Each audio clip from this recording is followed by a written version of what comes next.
तो फ्रेंड्स, अगर आपको एक शेंगेन वीज़ा चाहिए, एक शेंगेन कंट्री का, जैसे कि इस वीडियो में हम बात कर रहे हैं ग्रीस, एक शेंगेन कंट्री है और उसका एक वीज़ा अप्रूव हुआ है।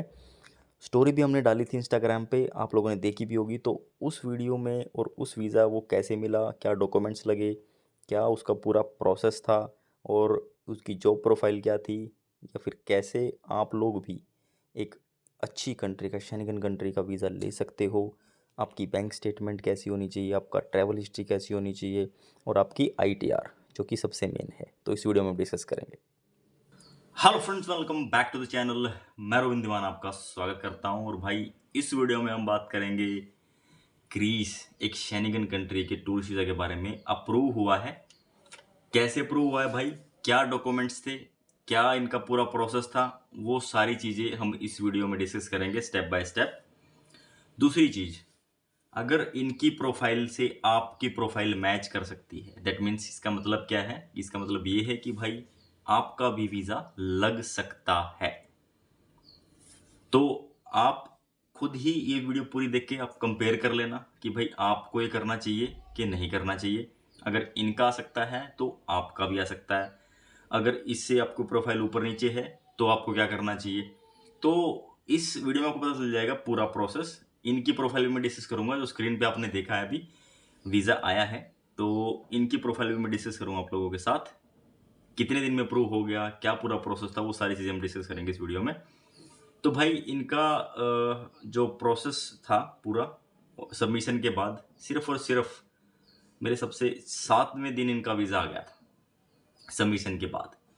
तो अब आप लोगों को प्रोसेस इसका क्या है, चेकलिस्ट के साथ डॉक्यूमेंट्स कौन कौन से लगते हैं, वो सारी चीज़ें मैं आपको बताऊंगा इस वीडियो में। तो जैसे इनका हुआ है, आप लोग भी ले सकते हो ग्रीस का वीज़ा, एक शेंगेन वीज़ा, टूरिस्ट वीज़ा।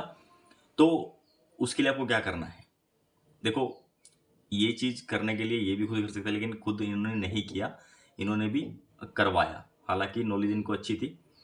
और इवन देन अगर आपको भी ये सर्विस चाहिए जैसे हमने इनको दी थी बजट में बिल्कुल, तो आप हमें इंस्टा पे फॉलो करो, मैसेज करो, वहाँ पे हम सारी डिटेल्स आप लोगों के साथ शेयर करेंगे और आप लोग हमारे थ्रू भी ये सर्विस ले सकते हो और ये शेंगेन वीज़ा आप ले सकते हो बिल्कुल बजट में। तो उसके लिए आपको क्या करना पड़ेगा, हमें फॉलो करो और मैसेज करो इंस्टा पे, वहाँ पे डिटेल्स शेयर कर देंगे सारी की सारी। तो अभी मैं आपको लेके चलता हूँ एक बार लैपटॉप की स्क्रीन पे। पहले तो मैं आपको ये बताऊंगा कि भाई इस कंट्री के लिए डॉक्यूमेंट्स कौन कौन से होते हैं, ठीक है, आपको पता चल जाएगा। और उसके अलावा इनकी जो जो सक्सेस जिनका अप्रूव हुआ है वीज़ा, इनके डॉक्यूमेंट्स क्या क्या थे, जिससे आप रिलेट कर सको कि आपको भी वीज़ा अप्लाई करना चाहिए कि नहीं करना चाहिए। तो एक शेंगेन वीज़ा के बारे में इस वीडियो में बात कर रहे हैं भाई। वीडियो पूरी देख लेना, अच्छी लगे तो शेयर जरूर कर देना और भी लोगों के साथ जिनको तो वीज़ा भाई की चाहिए ये बिल्कुल सर्विस चाहिए। स्क्रीन पे ये है ग्रीस एम्बेसी की चेकलिस्ट। और इस चेकलिस्ट के हिसाब से ही भाई आपको डॉक्यूमेंट जो हैं देने होते हैं। तो भाई सबसे पहला काम क्या है कि वीज़ा एप्लीकेशन फॉर्म, उसमें आपकी सारी डिटेल रहती है, ये भी बहुत इंपॉर्टेंट है। और इसी एप्लीकेशन फॉर्म में आपकी होटल बुकिंग जाती है, आप कहाँ पे रह रहे हो, कहाँ पे घूम रहे हो, कैसे आप ट्रिप को मैनेज करोगे, क्या आपका पूरा प्लान है, कौन सी डेट को एंट्री कर रहे हो, कौन सी डेट को एग्जिट कर रहे हो, कौन सी कंट्री में पहले जा रहे हो, कौन सी कंट्री में बाद में जा रहे हो।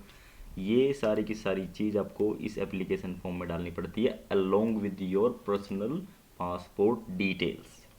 ठीक है, करेक्ट होनी चाहिए भाई एकदम। और ये सेकंड, ये बिल्कुल ध्यान रखना, सबसे इम्पोर्टेंट पार्ट है ये आपका जो है वीज़ा एप्लीकेशन फॉर्म। उसके बाद आती है चीज़ भाई, ये आप किसी भी ऐसे ही मत भरवा लिया करो किसी से भी, ठीक है ना। ये प्रॉपर तरीके से भरा जाता है भाई। फिर बंदे बाद में कंप्लेंट करते हैं कि यार हमने तो ये करा था, वो करा था, उससे करा लिया, इससे करा लिया। तो भाई करने वाले सब करते हैं, लेकिन तरीके से काम होना चाहिए, ठीक है। वन, एक recent passport size photo, 80% face cover होना चाहिए। कई बंदों से वो बार बार बोलते हैं, तो आप पहले इसको लेके जाना, नहीं तो फिर वो वीएसी में जाके आपको दोबारा बोलेंगे भाई तो फ़ोटो लेके आओ, तो वहाँ पे आप हक्के बक्के हो जाओगे, प्रॉब्लम ना आए आप लोगों को। तो इसीलिए बेटर है कि आपका घर से ही आप लेके जाओ। Passport should be valid and 2 blank pages होने चाहिए एंड एटलीस्ट 3 मंथ बोला तो 6 मंथ आप पहले लेके चलना कि एक्सपायर ना हो आपका पासपोर्ट। एक ट्रैवल मेडिकल इंश्योरेंस होना चाहिए भाई, सबसे ज़रूरी है। और उसकी जो वैल्यू है वो 30,000 यूरो होनी चाहिए, ये ध्यान रखना। ये भी हमने भी लगाया था। और ये चीज़ें, सारी चीज़ जो मैं आपको बता रहा हूँ, ये प्रोफाइल के हिसाब से तो हमने भी लगाई थी। अब ये क्या कह रहे हैं उस नेक्स्ट उसमें कि आपकी कोई ट्रैवल हिस्ट्री है, आपने कोई प्रीवियस वीज़ा लिया है, स्टैंप लगी है, तो वो भी आप डालो। ठीक है, कोई प्रीवियस पासपोर्ट है तो वो भी आप दो। ठीक है, बहुत सारे लोग पूछते हैं कि भाई पुराना पासपोर्ट तो हमारा नहीं है, गुम हो गया है, जो भी है, लेकिन वो मांगते हैं भाई, वो देना पड़ता है। कवरिंग लेटर में आपको एक्सप्लेन करना है एग्जैक्ट पर्पस, मेन चीज़ होती है भाई ये भी। ठीक है, इसमें आप बताते हो कि आप कौन हो, आप कहाँ से आए हो, कहाँ आप जा रहे हो, क्या आपकी प्रोफाइल है, और पर्पस क्या है आपका वहाँ पे जाने का, जिस कंट्री का आप वीज़ा ले। जैसे ग्रीस आप जा रहे हो तो ग्रीस का वीज़ा आपको क्यों चाहिए, ये सारी चीज़ें आपको यहाँ पे डालनी होती है। ये सबसे इम्पोर्टेंट पार्ट है भाई। इसके ये लगा लो कि 40% काम ये करता है आपको वीज़ा देने के लिए। List of supporting document to be submitted by visa applicant in India. ठीक है, documents to be submitted by all applicant, proof of means of transport. ठीक है, इंटरनली देखो, अब इसमें क्या है कि बहुत सारे लोग ये पूछते हैं कि नहीं आप कंफर्म टिकट डाल दो और आपको वीज़ा मिल जाएगा। ऐसा कुछ नहीं होता, ऐसे कोई वीज़ा नहीं आपको मिलता टिकट डालने पे। सिर्फ और सिर्फ ये आपको रिजर्वेशन मांगते हैं। ये सिर्फ उनको ये आइडिया लग जाता है कि आपके नाम से रिजर्वेशन है, उसमें आपका प्लान क्या है, कहाँ से आप आ रहे हैं, कहाँ से आप जा रहे हैं, कहाँ पे आप ट्रांजिट कर रहे हैं, कहाँ पे आप से आप लैंड कर रहे हो, कहाँ पे आप बोर्ड कर रहे हो। तो ये सारी चीज़ों के लिए होता है भाई ये सिर्फ और सिर्फ। तो उसमें आपको एक होल्ड वाली टिकट होती है, वो आपको देनी होती है। अगर आपको पर्सनली वो चाहिए होल्ड वाली टिकट तो आप हमसे कांटेक्ट कर सकते हो, उसके लिए डिस्क्रिप्शन में लिंक है इंस्टा का, वहाँ पे आकर वो पेड है भाई। ठीक है, प्रूफ ऑफ लॉजिंग इधर होटल रिजर्वेशन आप डाल सकते हो। आप फ्रेंड के पास जा रहे हो तो उनका एड्रेस डलेगा, उनकी सारी डिटेल डलेगी, नहीं तो फिर होटल बुकिंग, कॉन्टैक्ट नंबर, सब एड्रेस, वो सारा इनका डलेगा। प्रूफ ऑफ फाइनेंशियल मीन्स, इसमें आप देख लो भाई, original private bank statement showing movement in last 3 months. ठीक है, स्टम्प और साइन होने बोला है कि 3 महीने की स्टम्प और साइन होनी चाहिए। Income tax return for last 2 assessment years, 2 साल की इनकम टैक्स मांगते हैं भाई। अगर आप जॉब करते हैं तो पे स्लिप चाहिए, एम्प्लॉयमेंट कॉन्ट्रैक्ट चाहिए, और आपकी जो अप्रूवल है फॉलिडे यानी कि एनओसी चाहिए भाई। ये मैं बताता ही हूँ और वीडियो में। सेल्फ एम्प्लॉयड हो तो सिर्फ बिजनेस का रजिस्ट्रेशन आपको चाहिए।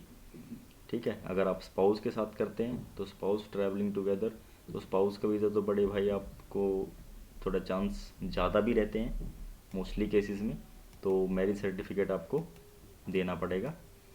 एंड अगर बच्चा है तो कोई, तो उसके लिए क्राइटेरिया ये है भाई, तो उस केस में हम ये डिस्कस नहीं करेंगे क्योंकि हम टूरिस्ट वीज़ा कर रहे हैं नॉर्मल लोगों के लिए। बिजनेस ट्रिप का अलग प्रोसेस है, journey undertaking, attend cultural event, तो इनका अलग है, तो ये हमारे लिए नहीं है। जो हमारे लिए था वो मैंने आपको बता दिया। अब मैं आपको ये जिन भाई साहब की वीज़ा अप्रूव हुआ है उनकी प्रोफाइल मैं आप लोगों के साथ डिस्कस कर रहा हूँ कि उनकी प्रोफाइल में क्या तो बैंक स्टेटमेंट थी, आईटीआर क्या थी, और किस बेस पे इनको ये वीज़ा मिला। ठीक है, तो भाई सबसे पहले एक बार ट्रैवल हिस्ट्री की बात हम कर लेते हैं। ट्रैवल हिस्ट्री की बात हम कर लेते हैं। ट्रैवल हिस्ट्री में क्या होता है कि भाई ट्रैवल हिस्ट्री भी एक अच्छा रोल प्ले करती है। जब आपको वीज़ा मिलना होता तो ट्रैवल हिस्ट्री भाई इनकी थी सिर्फ और सिर्फ थाईलैंड एंड वियतनाम। तो ये 2 कंट्री की ट्रैवल हिस्ट्री, कोई खास ट्रैवल हिस्ट्री नहीं थी भाई बिल्कुल भी। और उसकी ट्रैवल हिस्ट्री इतनी थी सिर्फ। और बैंक स्टेटमेंट में आकर दिखा देता हूँ, बैंक बैलेंस दिखा देता हूँ भाई, स्टेटमेंट में नहीं दिखाऊंगा। ये इनका बैलेंस है 4,40,000, ये इनका प्रॉपर क्लोजिंग बैलेंस है। तो इस बैलेंस पे इनको ये वीज़ा मिल गया। अब बहुत सारे बंदे यहाँ पे मुझसे ये भी सवाल करेंगे सर हम 4 के बजाय ना अच्छा डाल देते हैं, आज ही डाल देते हैं, कल डाल देते हैं तो वीज़ा निकलवा दो। नहीं निकलेगा वीज़ा। क्यों? क्योंकि आप फ्रॉडलेंट हो और आप सिर्फ वीज़ा लेने के लिए ही आप ये काम कर रहे हो, तो वीज़ा नहीं निकलेगा। ठीक है, तो ऐसे भाई बंदे का वीज़ा डालने का कोई फ़ायदा भी नहीं है। मेंटेन रहना चाहिए, 3 मंथ बोला तो 3 महीने तक मेंटेन जरूर रखें आप अपनी स्टेटमेंट को, अगर वीज़ा आपको चाहिए तो और भाई आईटीआर इनकी नील थी, नील आईटीआर पे ही ये वीज़ा आया है। नॉर्मल बैलेंस है भाई, इससे ज़्यादा बैलेंस वालों के बंदे हमें मैसेज करते हैं कि उनका रिफ्यूज़ हो गया, तो ये तो नॉर्मल था, कोई ज़्यादा बड़ी बात नहीं थी। तो इसमें आप के चांस थोड़े जो हैं ठीक रहते हैं। अगर प्रोफाइल इनसे को 2 कंट्री कोई ज़्यादा बड़ी बात नहीं है, और वो भी पुराने टाइम में उन्होंने ट्रैवल करी थी।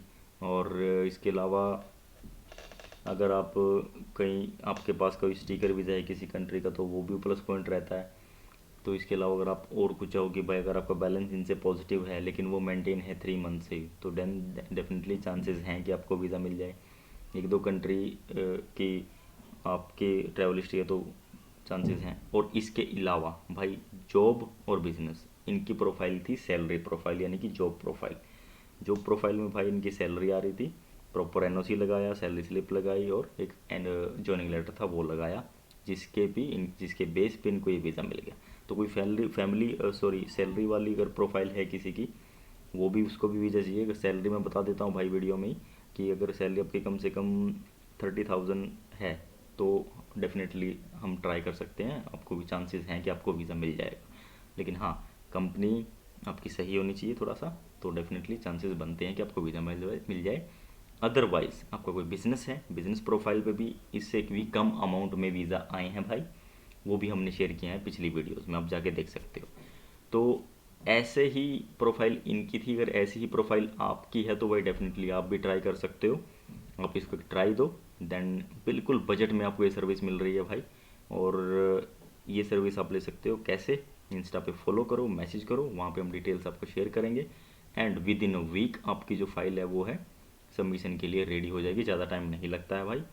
तो आपका कोई भी डाउट रहता है इससे रिलेटेड, इस शेनिगन कंट्री से रिलेटेड, ग्रीस से रिलेटेड कोई भी, तो भाई आप फॉलो करो, मैसेज करो, आपको सर्विस चाहिए तो आप डेफिनेटली मेंशन किया करो कि प्रॉपर हमने ये वीडियो देखी थी तो हमने ये सर्विस चाहिए, देन डेफिनेटली आपको प्रायोरिटी मिल जाएगी। तो इस वीडियो को आप शेयर कर सकते हो भाई, क्योंकि इसमें इन्फॉर्मेशन है डॉक्यूमेंट से रिलेटेड, प्रोसेस से रिलेटेड और शेनिगन से रिलेटेड। बहुत सारे लोग ये इन्फॉर्मेशन ढूंढते हैं एजेंटों के पास जा के, लेकिन कोई बताता नहीं है। यहाँ पे मैं सब आपको बता रहा हूँ, ये सिर्फ और सिर्फ आपकी नॉलेज के लिए, ठीक है। बाकी मर्जी आपकी है, इसको शेयर करो या ना करो। बाकी मैं तो यही करूँगा कि भाई जिसको भी ग्रीस का वीज़ा चाहिए तो आप उसको ये वीडियो शेयर कर सकते हो। तो ऐसे ही इस टॉपिक से रिलेटेड इन्फॉर्मेशन यहाँ पे आती रहती है, वीज़ा भी आते रहते हैं, ट्रैवल भी करते हैं लोग, ये सारी इन्फॉर्मेशन हम शेयर भी करते हैं वन बाय वन। तो इस चैनल को आप सब्सक्राइब कर सकते हो, आपका अपना चैनल है। देन मिलेंगे आपसे नेक्स्ट वीडियो में, till then take care, bye bye, thank you so much for having great.